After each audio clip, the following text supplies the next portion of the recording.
January 2003, Atal Bihari Vajpayee is Prime Minister of India. And the Indian government, under immense pressure to answer questions about why the Bofors investigation was heading nowhere, sent a letter-rogatory to the Swedish government. There was a specific question in that letter-rogatory. It was about a large amount of money that Bofors had pumped into a fund in Karlskoga in Sweden, an amount of some 50 million Swedish kroners. That was a massive investment, and the question being asked was specific and accurate. Indian investigators who were given the Bofors papers in 1997 knew that Bofors paid two sets of bribes, in India via Quattrochi and in Sweden through this Karlskoga fund. Sten Lindström leads the investigation again. This time he focuses on Martin Ardbo, the ex-managing director of Bofors, the man who personally handled the payoffs and the bribes and the kickbacks. Thank you, Mr. Lindström, talking to the Republic with this exclusive story. And it concerns a conversation that Mr. Rajiv Gandhi and Mr. Olof Palme had. And it gives the impression that to create a fund, to create a fund into which Bofors would pay some money. Can you tell us a bit more about this? Well, to start from the beginning, it was in January 2003.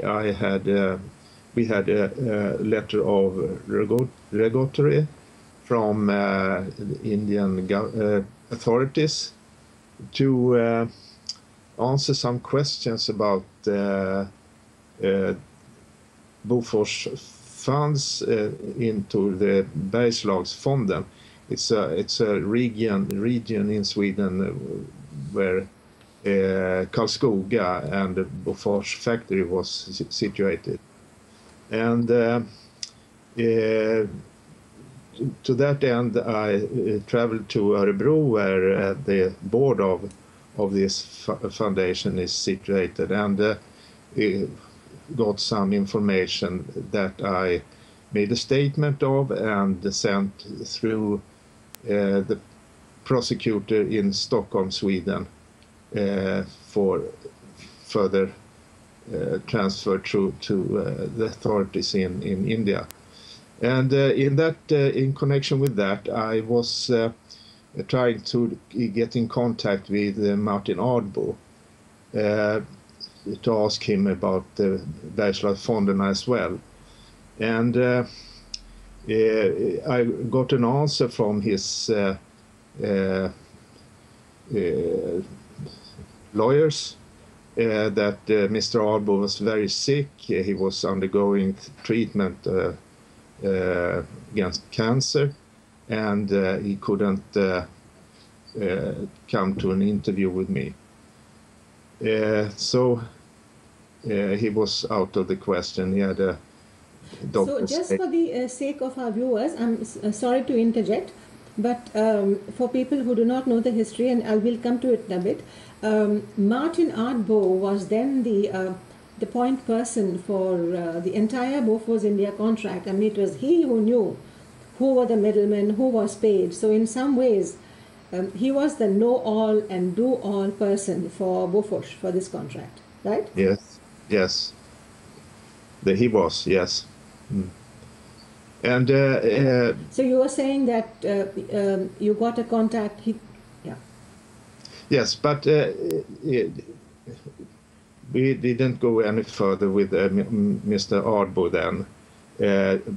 So some months later, closer to the summer of 2003, Martin Ardbo telephoned me, and he was concerned with the warrant against him from India via Interpol.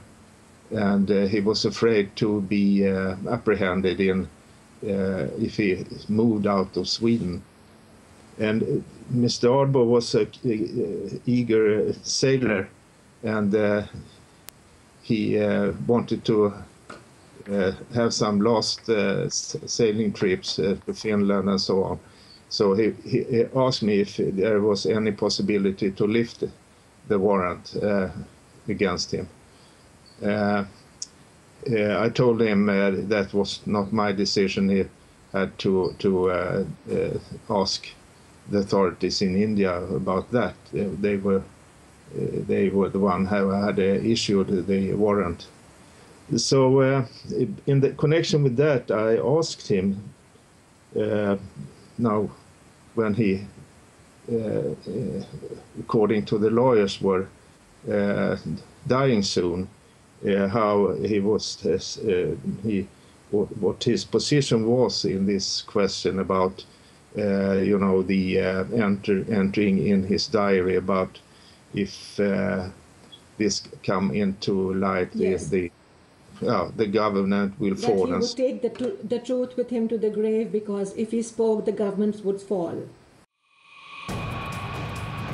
It is clear from the conversation with Sten that extreme pressure was put on Martin Ardbo to keep quiet till his death on the Bofors kickbacks. Now comes the most stunning part.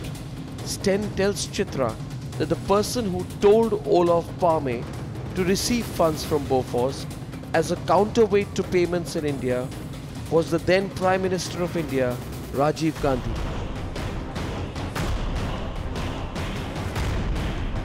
Rajiv Gandhi's name was revealed to Sten by Martin Ardbo himself.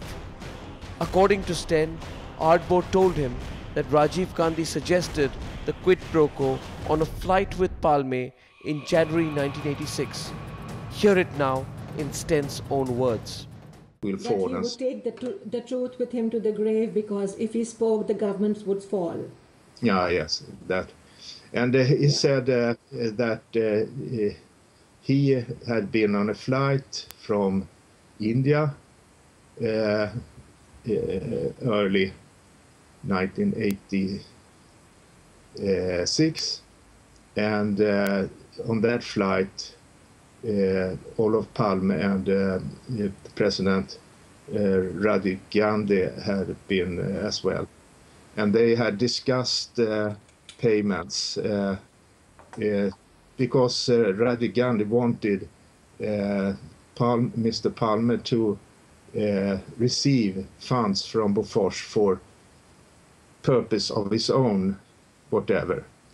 And Mr. Palme suggested that if that was necessary, some funds would go to a fund in Bofors' name, a foundation for development of the industry and employment in Bergslagen. Thereof the name, the Bergslagsfonden. But that's very interesting, because you are saying that the suggestion to take some money from Bofors for Sweden or the party came from Rajiv Gandhi. Yeah, no, not to take it to. It was suggested from him that Mr. Palme would receive money for some purpose of his own, whatever. From and it was decided that 50 million Swedish kronor would go to this fund. I don't exactly know if it, this there had been a fund before. The Bofors had a foundation, yes, for development of industry in the region. But they created a new foundation for this money from Bofors. So that was connected to the sales of the guns to India.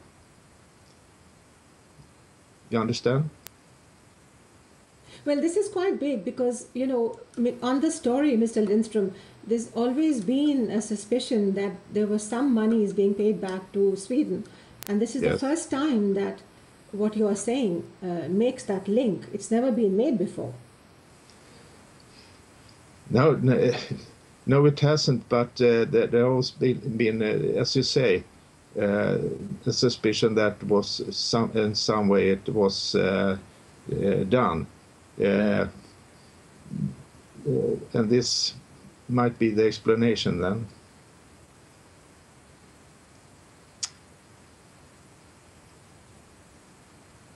So you then visited Örebro to figure out if this foundation was actually set up, and this was following a letter rogatory from India, right? Yes, the purpose of the investigation was to look into how this money has been handled, who benefit from it, and what I found was that about 30 million of this 50 million had been used for to support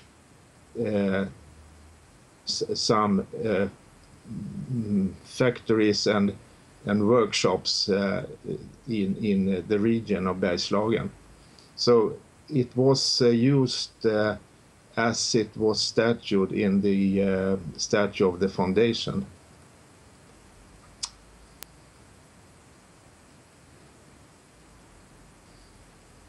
So this is a conversation that took place between Mr. Rajiv Gandhi and Mr. Olof Palme, to which Martin Ardbo was a witness. Yes. But now looking at it, it looks like a quid pro quo, doesn't it? Like, you know, the note which you have shared says that it would make things easier for India to get some monies if some monies were also taken in Sweden. Yes, that's how it looks. Yes.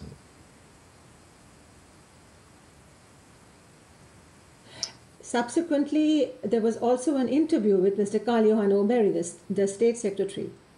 Yes, but can you tell us a little about what he said about this fund and the payments? That took place much earlier. It took place in 1988. Carl-Johan Åberg was interviewed about his conversation with Mr. Carlberg, you know, the former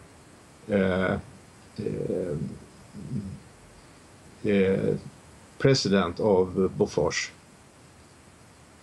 and they were talking about things that concerned what Carlberg and Carl-Johan Åberg had discussed as early as in 1985 about the possibility of that the government would go in and support financially the contract to India about the 70 Haubits. Yeah, and in that discussion, Carl-Johan Åberg said to Carlberg that Olof Palme, if he was, you know, we had a general election in September 15, 1985, and this took place just before that, and Carl-Johan Åberg promised Carlberg that if Olof Palme was re-elected, or the Social Democrats was still in power, then they would discuss the deal with Rajiv Gandhi or the Indian president or whoever, and that would continue both in October 85 and later on. But that's where the unwritten agreement to black out the bribes and kickbacks came into play. Either in Stockholm or in New Delhi, the entire trail about Rajiv Gandhi suggesting a back payment in Sweden was killed.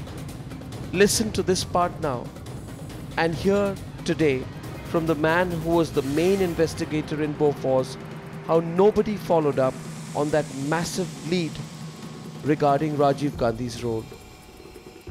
It's interesting what you're saying, because what it now looks like is that we know that AE Services, it had a very short contract. AE Services, the front was Rob Wilson or whatever, but the real beneficiary of AE Services was Ottavio Quattrocchi.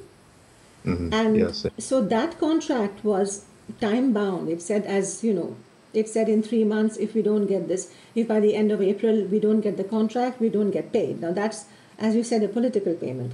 But interestingly enough, this plain conversation takes place in public view. So you're having two tracks here. One where publicly it is being spoken about that some monies should go back to Sweden via Bofors. And privately, there's a negotiation going on with Quattrocchi, who gets paid by Bofors via AE Services. What do you think of this? Well, when I heard it, my thought was, of course, that this was some kind of reinsurance for Mr. Gandhi, that money has been transferred also to Swedish purposes, whatever, something like that, yes. Which would explain the first reactions of Mr. Gandhi, who said that neither me nor my family, and the elaborate cover-up in Sweden. Because if you look at it now, both sides had accepted money for one or the other reason. And as you said, it was like an insurance or an assurance that, it would be like we would all keep quiet in this. But of course, the Swedish payment from the foundation was established then in June '86. But and the money was June 1986. Yes, the foundation that housed the 50 million kronas were established as a person in June 1986. Which is 3 months after the contract with India had been signed. It was signed in March 1986, towards the end of March. But when you sent this information, when you responded to the letter rogatory, who did you send the information to? Well, I got the request via the prosecutor's office in Stockholm. That's the way this letter of... The prosecutor's office in Stockholm? Okay. Yes, that's the way these letters of rogatory... And what was the follow-up? And my statement... What was the follow-up? What? What do you mean? What was the follow-up to that? Once you sent the information to the prosecutor's office in Stockholm, what was the follow-up? From my side, it was no follow-up. I left the statement, and then it was, I suppose, translated and sent to India.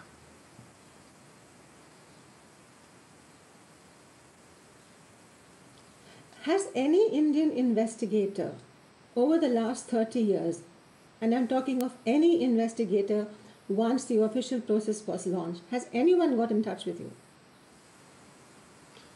No, not really. I know there was... I find that quite amazing that here is this person who is willing to share and willing to collaborate officially with the government of India, and nobody has contacted you. No, but you know, I worked as a police officer, so the natural way to contact me or anyone In May 2004, Vajpayee suddenly loses power. It's unexpected. And Sonia commands the Manmohan Singh government. The whole Bofors affair is closed up. Sonia's friend Ottavio Quattrocchi gets immense help from the Indian government to defreeze his accounts. And the papers that reveal the dirty plot of payments in Bofors lies unchecked and unused till now, because after what Sten has revealed, people of India won't accept a cover-up anymore. There's much more coming up about how the bribes paid were much higher and the boxes that reveal the secret. That's in part 3, coming up next.